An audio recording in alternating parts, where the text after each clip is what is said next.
Kung ikaw ay masaya, buhay mo ay sisigla.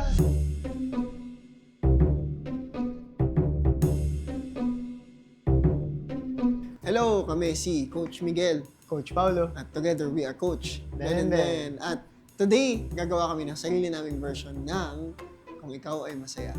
1, 2, 3. Kung ikaw ay masaya, pumalakpak. Kung ikaw ay masaya, pumalakpak. Kung ikaw ay masaya, buhay mo ay sisigla. Kung ikaw ay masaya, pumalakpak. Hey! Yung harmony mahalaga talaga sa amin, I think. At saka laging yung pinaka, I would say, kakaiba sa parang sa nanahanap namin sa boses namin ay sobrang magkatulad siya. Enough na parang, alam mo yung pag ni-record mo yung sarili mo, tapos nag-harmonize ka sa sarili mo.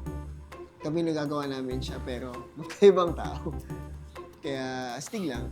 Marami kaming matuturo about harmony, definitely, sa mga bata.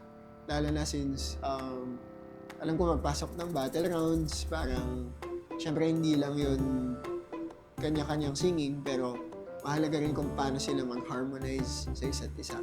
So, marami kaming matuturo sa kanila about that. Again, this is Coach Paulo. And this is Coach Miguel. And together we are Coach Ben and Ben.